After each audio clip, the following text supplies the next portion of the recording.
Everybody's at the big boy table except for Donald Trump. Everybody's holding high-level bilateral or multilateral international meetings, and Donald Trump is all alone wearing his stupid red hat as he rants and raves about trophy wives in front of the United States Army grads. I mean, just look at what's happening across the world, right? You have Germany and China meeting, Friedrich Merz, the new chancellor of Germany, and Xi Jinping meeting and talking through future bilateral relations. You had French President Emmanuel Macron and Xi Jinping meeting, talking about further bilateral relations.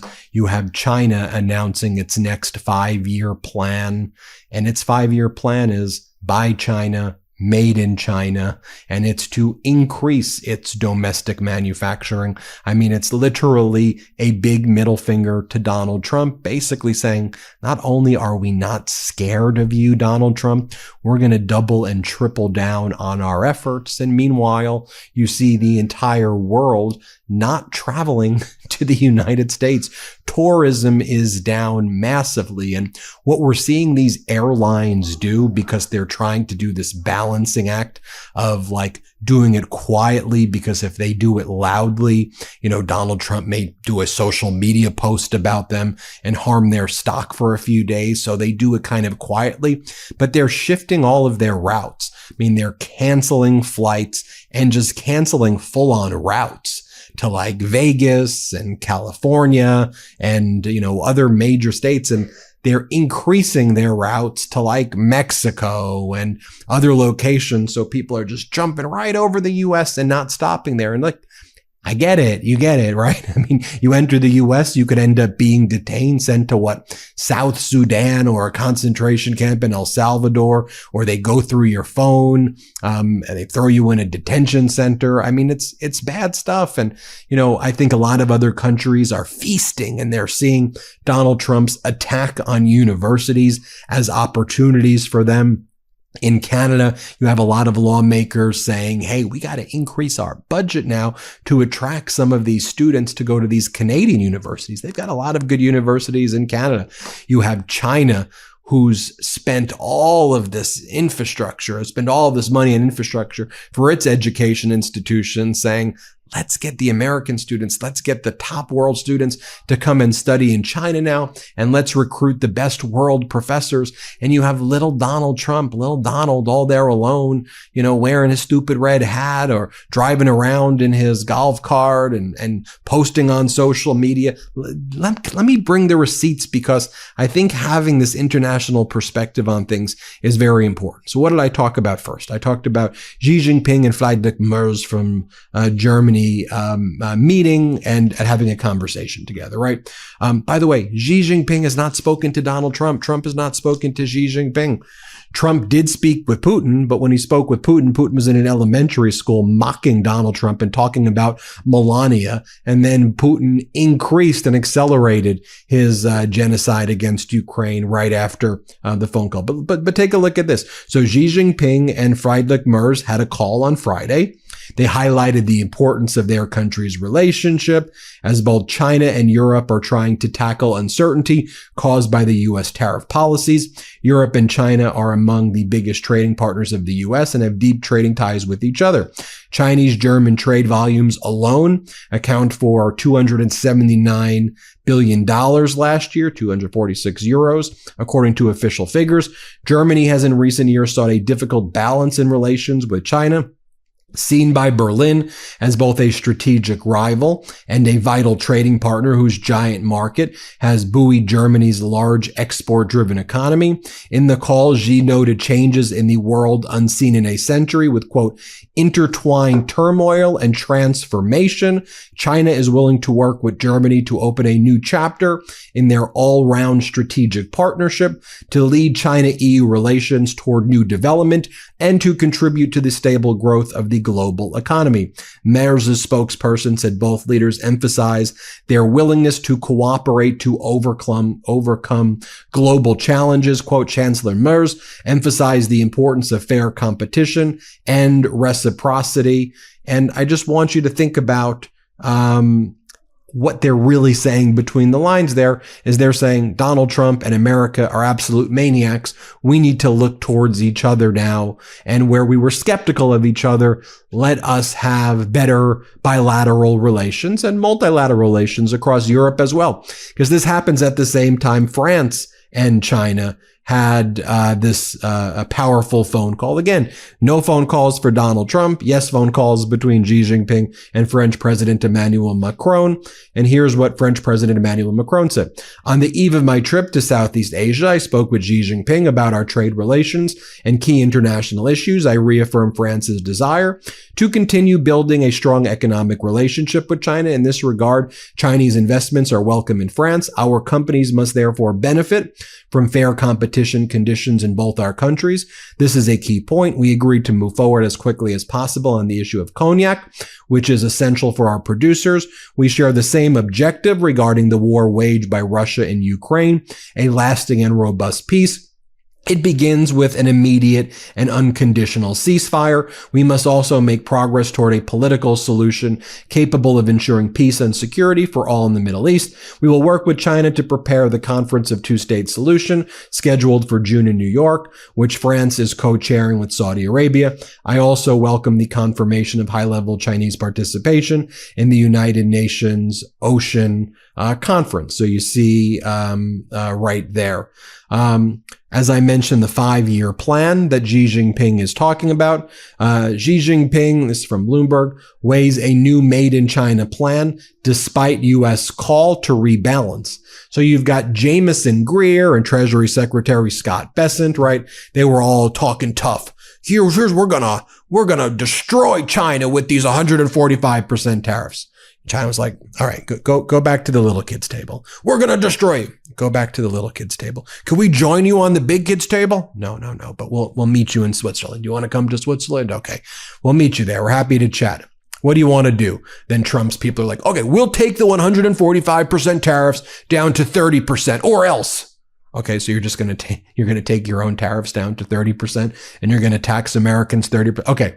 You got a deal. You'll do that. We'll take our tariffs down to 10% and we'll tax the Chinese population less. But good work. We did a deal. You didn't do a deal. You did a consensus called caving and a capitulation. And didn't all the MAGA people say, this is the art of how you destroy China? Well, they don't really look like they feel in any way weakened by what took place at all.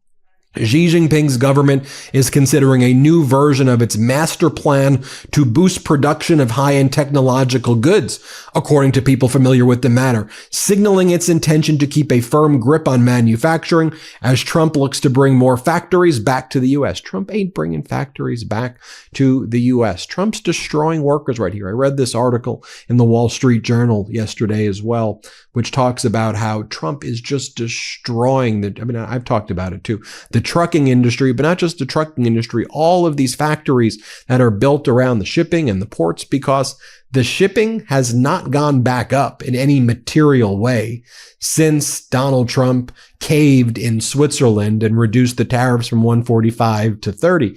Shipping volumes are still very, very low because 30% tariffs are still high. It's not a full-on embargo, but also with all the uncertainty that Trump creates, you can see why a lot of businesses are saying, we're just going to wait until maybe Trump drops these tariffs even more because he's caveman. He just caves all the time. Officials in China are drawing up plans for a future iteration of Xi Jinping's flagship Made in China 2025 campaign, according to People.